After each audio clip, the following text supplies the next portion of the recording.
नमस्कार, स्वागत है आप सभी का डीडी न्यूज के विशेष सांकेतिक भाषा के इस बुलेटिन में। आपके साथ मैं हूं संध्या शर्मा और मेरे साथ हैं मेरे सहयोगी शरद मुदगल। आइए बुलेटिन की शुरुआत करते हैं हेडलाइंस के साथ। एनडीए ने तेज की नई सरकार के गठन की कवायद। घटक दलों ने सर्वसम्मति से नरेंद्र मोदी को चुना अपना नेता। अब कल होगी एनडीए की अगली बैठक, दिल्ली में जुटेंगे सभी सांसद।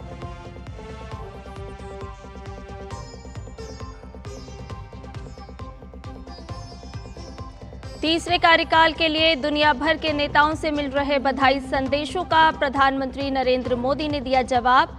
सभी का जताया आभार। द्विपक्षीय संबंधों को और मजबूत करने की जताई उम्मीद।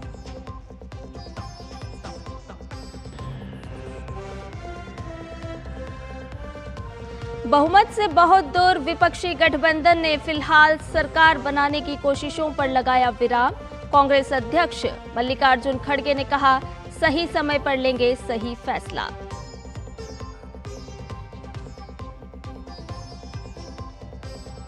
बेंगलुरु में आज खत्म हो रही है यौन शोषण के आरोपी प्रज्वल रेवन्ना की एसआईटी हिरासत। रेवन्ना पर गंभीर धाराओं के तहत 3 मुकदमे दर्ज।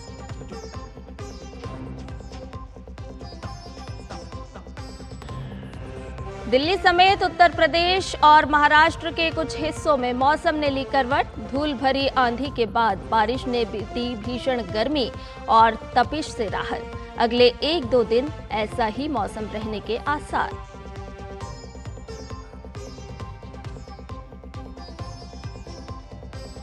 और आईसीसी टी20 क्रिकेट विश्व कप में भारत ने जीत के साथ किया आगाज। पहले मुकाबले में आयरलैंड को 8 विकेट से हराया। रोहित शर्मा की तूफानी पारी। अब 9 जून को होगा पाकिस्तान से सामना।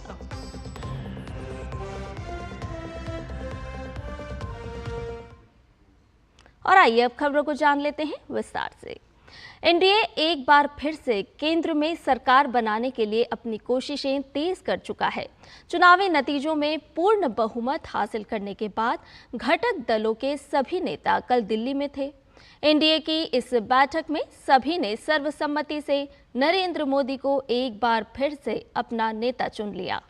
अब कल का दिन भी बेहद अहम रहने वाला है, जब एनडीए संसदीय दल की बैठक होगी और इसके लिए दिल्ली में एनडीए के सांसद एकजुट होंगे।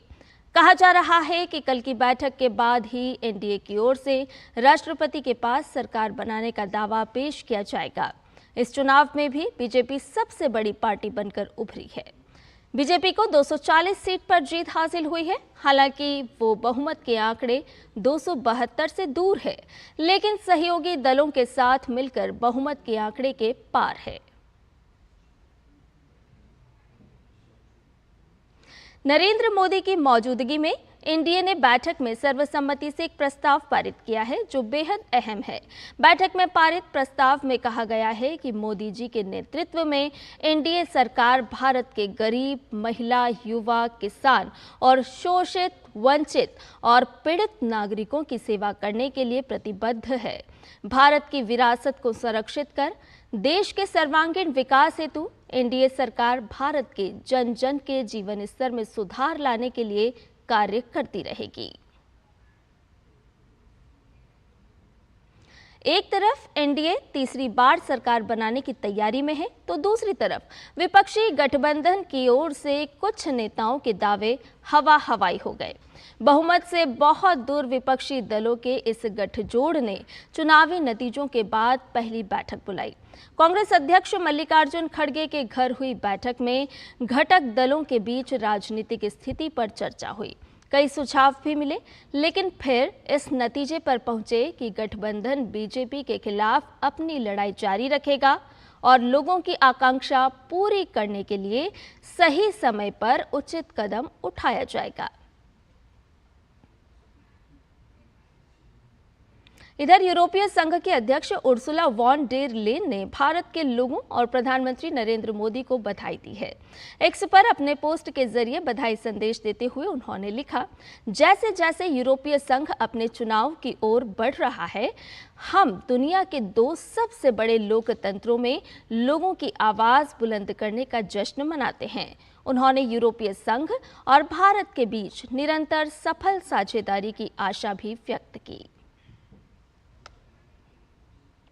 ब्राजील के राष्ट्रपति लुइज इनासियो लुला दा सिल्वा ने पीएम मोदी को शुभकामनाएं दी हैं।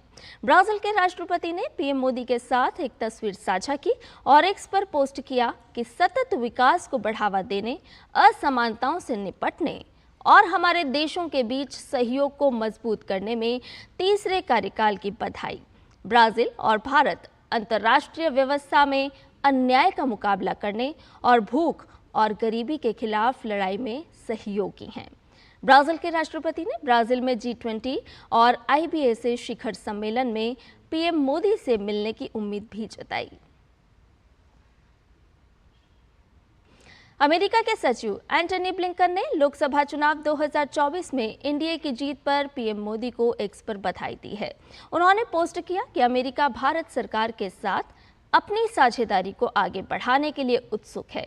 साथ ही उन्होंने अपने मताधिकार का उपयोग करने वाले करीब 650 मिलियन मतदाताओं की सराहना भी की।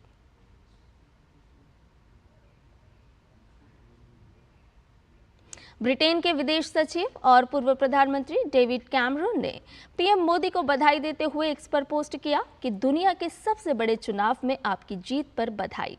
भारत और यूके अपने लोगों को जोड़ते हुए मित्र और साझेदार के रूप में अच्छे संबंध साझा करते हैं। और इधर कर्नाटक सेक्स स्कैंडल के मुख्य आरोपी प्रज्वल रेवन्ना की एसआईटी कस्टडी आज खत्म हो रही है। जेडीएस से निलंबित प्रज्वल रेवन्ना को बेंगलुरु कोर्ट ने 31 मई को 6 दिन की एसआईटी की कस्टडी में भेजा था। वो 30 मई की रात 35 दिन बाद जर्मनी से भारत लौटा था।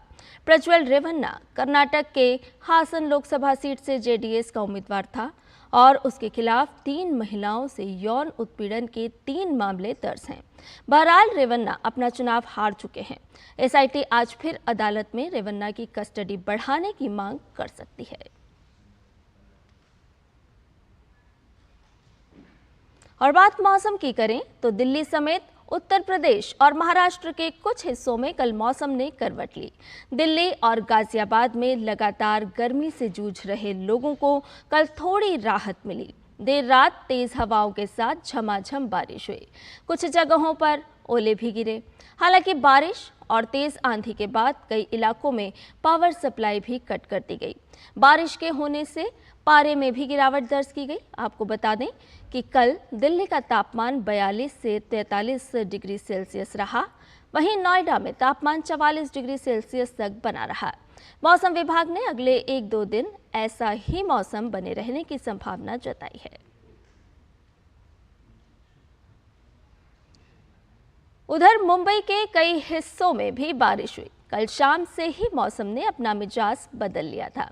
तेज हवाओं के साथ धूल भरी आंधी चली और बूंदाबांदी भी हुई। और इधर भारत ने आईसीसी टी20 विश्व कप में जीत के साथ अपने अभियान का आगाज किया है। न्यूयॉर्क में खेले गए प्रतियोगिता के अपने पहले मुकाबले में भारत ने आयरलैंड को 8 विकेट से हराने में सफलता पाई। जीत के लिए 97 रन के आसन से नजर आ रहे लक्ष्य को टीम इंडिया ने 46 गेंद शेष रहते 2 विकेट खोकर हासिल कर लिया। सलामी बल्लेबाज और कप्तान रोहित शर्मा ने आक्रामक बल्लेबाजी करते हुए अर्धशतक लगाने में सफलता पाई। रोहित ने 37 गेंदों में 4 चौके और 3 छक्कों की मदद से 52 रन की शानदार पारी खेली। वहीं चोट से उबरकर लंबे समय बाद अंतर्राष्ट्रीय क्रिकेट में वापसी कर रहे ऋषभ पंत ने 26 गेंदों में 36 रन की नाबाद पारी खेली। पंत ने अपनी पारी में 3 चौके और 2 छक्के लगाए। कोहली केवल 1 रन बना सके। प्रतियोगिता में अपने दूसरे मुकाबले में भारत का सामना रविवार को पाकिस्तान से होगा। इससे पहले टॉस हारकर पहले बल्लेबाजी करने उतरी आयरलैंड की टीम भारत की शानदार गेंदबाजी के आगे केवल 96 रन बनाकर ऑल आउट हो गई। आयरलैंड की शुरुआत अच्छी नहीं रही और आधी टीम केवल 44 रन पर पवेलियन लौट गई। हार्दिक पांड्या ने 27 रन देकर सबसे अधिक 3 विकेट लिए। वहीं जसप्रीत बुमराह और अर्शदीप सिंह ने 2-2 विकेट लिए। अक्षर पटेल ने 1 विकेट लिया।